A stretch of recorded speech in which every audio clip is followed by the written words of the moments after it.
I just closed on this property out here in Rosamond, California. Very excited, I've never seen it before. Has fire damage, it's been boarded up, had squatters in there before we closed. So let's go check it out. It'll be the first time we see it in person.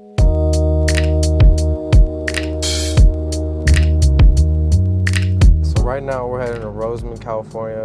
We just closed on this single family property. Many different options. We could short-term, long-term rentals, or possibly even flip it and sell it. So we'll check it out. It's our first time actually seeing the property in person. So really excited for this one. So I was actually in Turks and Caicos when the opportunity came up. So luckily I have a team where I could heavily rely on them just in case we can't get eyes on the property. And you know, he was able to check the property out in person and give me an idea of what it would take rehab-wise to fix the property up.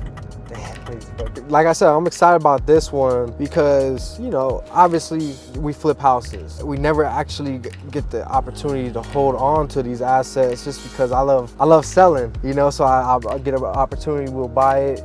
Makes sense, and then I can't hold on to it because I love selling them. So now this one, we'll start building up our portfolio, and we could either, you know, keep it, try a short-term rental, or even worst case scenario, just turn around and sell it like, you know, we normally would.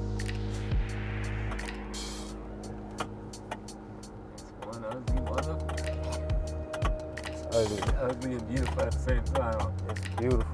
One of my investors who owns property around the street, he's seen this one driving for dollars, and he was able to lock it up and get it under contract. So he directly called the seller up, and you know, after developing a relationship over time, following up with that seller, they were able to agree on a price. He eventually wholesaled it to me.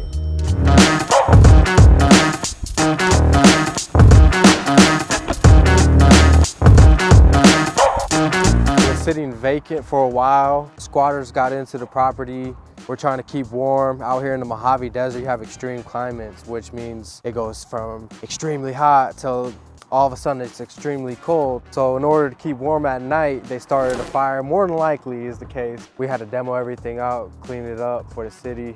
My investor who sold the property, he actually purchased the property in a better condition. And while he owned it, they broke in, squatters broke in, and it started the fire. So we came, demoed it out, just cleaned it up so that way the city is not, you know, sweating us on our back. So with the holding cost with this one, minimal because I purchased this property in cash. However, my cash sitting is worth, you know, a lot more. So I'm definitely trying to move forward on this, get quick, you know, that way I can pull that equity back out and get my money, you know, back moving and making more money. So I actually purchased this for $125,000. It looks like it's in really bad condition, but like I said, it's a really easy one. It's a box. It's a 3-bedroom, 1 bath. As of right now, we're gonna make it a 3-bedroom, 2 bath. So we'll be putting anywhere from $50,000 to $60,000 into this. It'll be a brand new home, tenant proof the way we need it to be.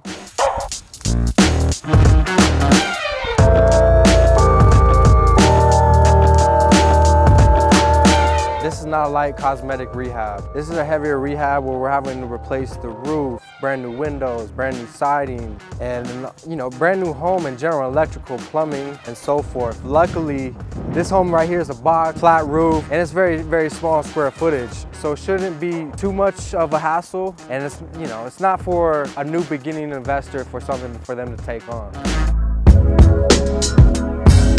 ARV on this specific property right here is $300,000 or more. We have several comps that match the square footage, year built, within a mile radius, of course, from this subject property. Basically, the ARVs kind of determines what you could sell it for, all fixed up, not looking boarded up and ugly. So this is my favorite strategy when it comes to real estate investing. It's known as the BRRRR strategy. That was coined by Brandon Turner over there at Bigger Pockets. So the BRRRR strategy stands for buy, rehab, rent, refinance, and repeating the process. It kind of originated from big apartment buildings, big syndications, and you know, hedge funds and so forth. The idea adopted from them, and what they're originally doing, they're buying a property below market value, rehabbing it, you know, creating that value add, creating more equity within the home, renting it, and then they're refinancing the money back out. That really allows them to buy more and acquire more properties using the same money, because, you know, But for someone like myself, I can't go put 20% down on every home, even though we do very good for ourselves as far as income-wise. I don't have 20% down to put on every single home I'm purchasing. So what I'm doing is I'm buying this property, fixing it up, pulling the money back out when I refinance the property, and taking those funds from the refinance and purchasing another property with it, doing the same thing, repeating the process. And you could do this over and over, and this is how you really build wealth.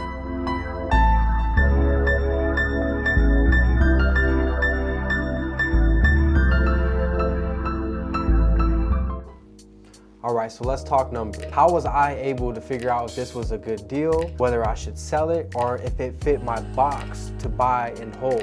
We'll get right into it. This is what I use to not only help my investors make great decisions and myself, but also my clients that are looking to get started in their real estate career.